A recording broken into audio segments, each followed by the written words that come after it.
Euzu billahi mineşşeytanirracim. Bismillahirrahmanirrahim. Elhamdülillah ve salatu ve selamu ala Resulillah. Değerli arkadaşlar, Muhammed Ali Es-Sabuni'nin Et-Tefsirul Vadihul Muyesser adlı eserinden 29. cüzün 50. dersini yapmak üzere birlikteyiz. Geçen dersimizde Kıyamet suresini işliyorduk. 20. ayetin başına gelmiştik. Öncesinde ne deniyordu? Tabii konu baştan beri kıyametti ama arada bir kesit girdi. Cebrail aleyhisselam Kur'an'ı Hazreti Peygamber'e vahyederken daha önce Hazreti Peygamber acele ettiğini, bir an evvel belleğime nakşedeyim, ezberleyeyim diye dilini depreştirdiğini, dilini dudağını depreştirdiğini söylüyordu. Cenab-ı Hak böyle yapmaması gerektiğini, telaşa gerek olmadığını, onu kendisine vahyetmenin, belleğine nakşetmenin ve dilinden döktürmenin, net açık bir şekilde dilinden döktürmenin Allah'a ait olduğunu belirtmişti. Diyor ki Kale İbn Kefir, yani bu hemen 20. ayetten önceki kısa bir açıklama var. Önceki ayetle ilgili olarak İbn Kefir demiştir ki, büyük müfessir İbn Kesir, emarahullahu azze ve celle, Allah azze ve celle peygambere emretmiş. İza ca'ahul meleku bil vahyi, melek yani Cebrail ona vahiy getirdiğinde en yestemi'a lehu, ona kulak vermesini emretmiş. Ve tekeffele lehu en yecma'ahu fi sadrihi, onu sinesinde, belleğinde toplamayı Allah tekeffül etmiş, garantilemiş, üzerine almış. Ve en yubeyyinehu lehu ve yufassirehu ve yuvaddihahu, Allah peygamber için Kur'an'ı beyan etmesini, açıklamasını ve izah etmesini de garantilemiş. Onu senin dilinden döktüreceğiz ve onu senin için beyan edeceğiz, açıklayacağız ve izah edeceğiz buyurmuş. O inne aleyne cem'ahu ve Kur'an'eh derken ثُمَّ اِنَّ عَلَيْنَا بَيَانَهِ da kısmı da var. Sonra onu açıklamak da bize düşer buyurulurken. Şimdi geldik asıl bugünkü dersimize. Buyuruluyor ki kella bel tuhibbunel acile ve tezarunel ahireh. Önce birkaç ayet meallendirelim. Ardından tefsiri okuyalım. Daha güzel olur. Kella yapmayın ey müşrikler, ey kafirler yapmayın. Bel tuhibbunel acile. Siz acil peşin olan dünya hayatını seviyorsunuz. Dünya hayatını seviyorsunuz. Ve tezarunel ahire, ahireti ihmal ediyorsunuz. Vucuhun yevme izin nadire. O gün, yani kıyamet gününde ahirette bazı yüzler parlaktır, ışıl ışıldır. İla rabbiha nazire, Rablarına bakmaktadırlar. Allah'ı görecekler, Allah'a bakmaktadırlar.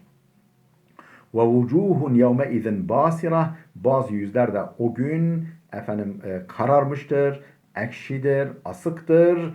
Tazunnu en yuf'ale biha fakira, kendisine yani bel kırıcı, belini kırıcı darbelerin indirileceğini bilmektedir. Yani kesin bilmektedir ki en yuf'ale biha fakira, kendisine belini kıran yani darbeler indirilecektir, cezalar verilecektir.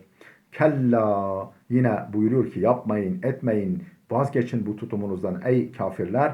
İza belagatet terakiya, ruh, can boğaza geldiğinde, vakile men rak, tedavi edecek kimse yok mu? Elden gidiyor, bak gidiyor, ölüyor.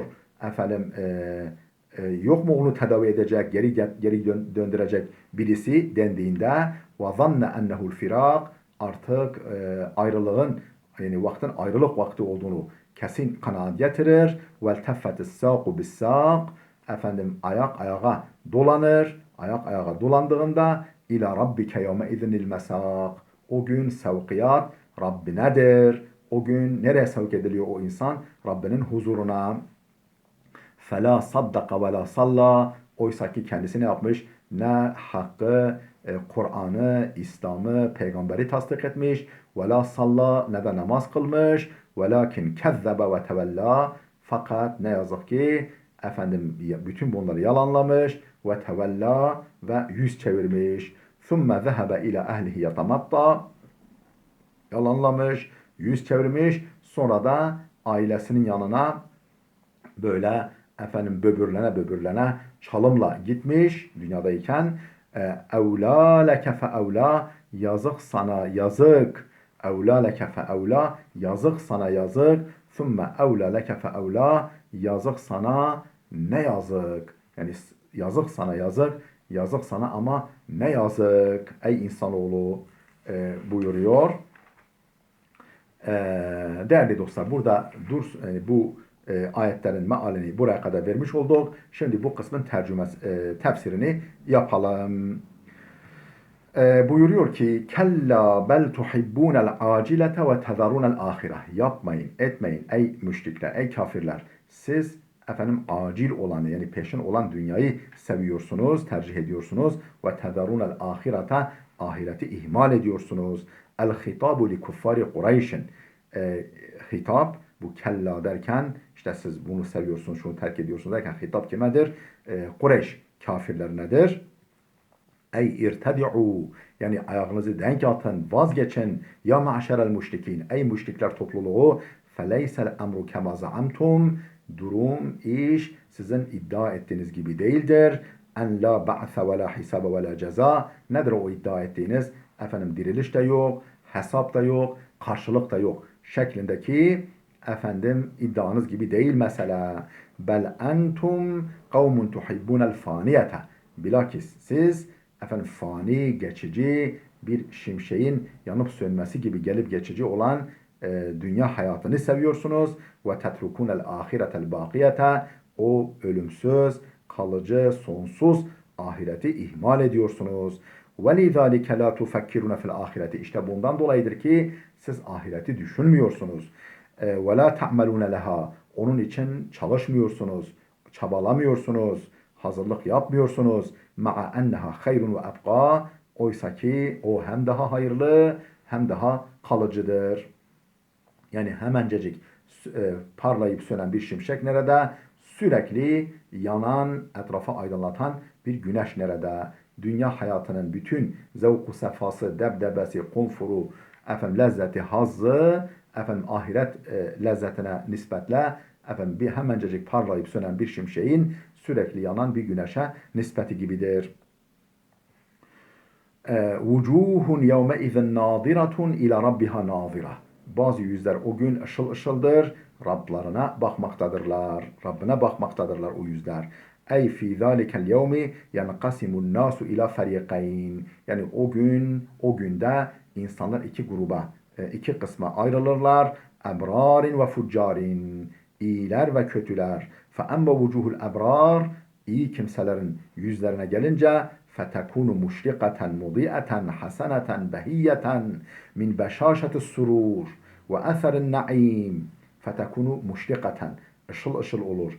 مُضِيئَةً nur saçar. حَسَنَةً güzel olur. بَهِيَّةً parlak olur. مِنْ بَشَاشَةِ السُّرُورِ sevincin, mutluluğun verdiği gülümsemeyle, mutluluğun verdiği o yüze yansıyan gülümsemeyle ve eserin naim, nimetlerin etkisiyle, nimetlerin bıraktığı izle, yansımasıyla. Tanzuru ila celali rabbiha ve testemi'u bi ru'yeti ve testemti'u bi ru'yeti vechi rabbihal kerim. Tanzuru ila celali rabbiha. Yüce Rabbine bakmaktadır. O yüzler yüce Rabbine bakmaktadır. Ve testemti'u bi ru'yeti vechi rabbihal kerim. Rabbi Kerimlerinin zatına bakmaktan istifade etmektedirler. Bundan haz almaktadırlar. Dune hacizin ve la hicab, perdesiz ve engelsiz olarak Allah'a bakmaktan istifade etmektedirler. Ve hâzâ a'zamu na'imen li ehlil cenneh. Bu cennetlikler için nimetlerin en büyüğüdür. Cennetlikler için bu nimetlerin en büyüğüdür. Nedir o nimet? Ru'yetul Haliki Celle ve Ala fi cennatin naim. Nimet dolu cennetlerde o aziz ve celil olan yüce yaratıcıya bakmak, yüce yaratıcıyı görmek cennet nimetlerinin en büyüğüdür. Ve fis sahihayn Buhari ve Müslim'de şöyle geçmekte. İnnekum setaravne rabbekum ayanen. Siz Rabbinizi ayan beyan açık olarak göreceksiniz. Kema taravnel kamera leyletel bedri. Efendim dolunay halindeki ayı, yani ayın 14'ündeki ayı, yani dolunayı açıkça gördüğünüz gibi. Bu konuda kimse kimseye engel ve perde olmadığı gibi. Ve fi Sahih Müslim'de ise şöyle bir rivayet geçiyor. Feyukşeful hicabu, perde kaldırılır, gayb perdesi kaldırılır.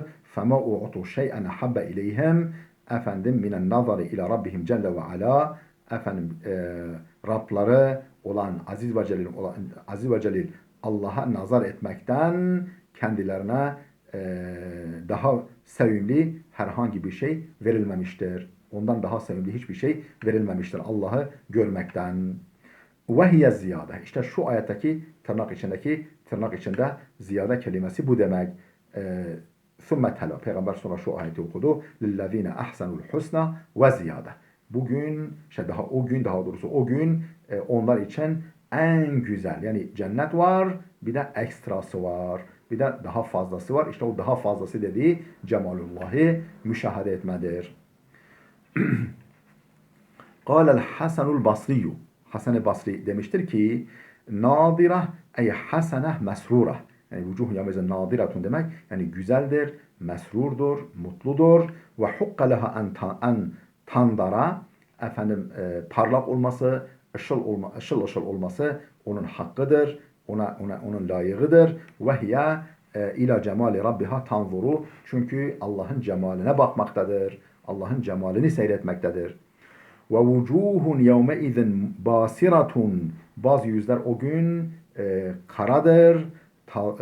Tazunnu en yuf'ale biha fakira. Efendim kesin bilmektedir ki kendisine öldürücü, yani bel kırıcı, belini kıran darbeler indirilecektir. O tip cezalar verilecektir. Onu bilmekte, kesin bildiği için böyle, yani idam mahkumu, idam sehpasına adım adım götürülen, biraz sonra başına gelecekleri iyi bilen bir mahkum gibi. Hâzihi vucuhul eşkıyâi. Bu bedbaht, şakî, günahkar olan, kötü, günahkar olan kimselerin yüzleridir. Ey ve vucuhun yevmel kıyameti, yani kıyamet gününde bazı vecihler, yüzler, abisetun kalihatun musvedde. Abisetun ekşidir, kalihatun asıktır, musveddetun karadır. Tetevakka'u en tunzele biha da en tenzile biha dahiyetun azime. Çünkü kesin bilmektedir ki başına büyük, dehşetli bir felaket inecek. Başına dehşetli bir felaket gelecek. Bunu kesin bilmekte ve beklemektedir. Taksimu kifara zahri. Yani bel kemiğini kıracak. Belini kıracak. Ve ma'nel fakira, en yuf'ale biha fakira. O fakira kelimesinin anlamı eddahiyetul azime. Yani büyük felaket. Yani büyük felaketin onun belini kıracağını kesin bilmektedir. Elleti tektiru fakarat-ı zahri. Belinin kemiklerini kıracak. Bel kemiklerini kıracak. Efendim büyük dehşetlerin başına geleceğini bilmektedir. Kella. Değerli dostlar, burada dursun. Videomuz oldukça uzadı. İnşallah gelecek dersimizde Sure-i Celile'yi bitireceğiz Allah'ın izniyle.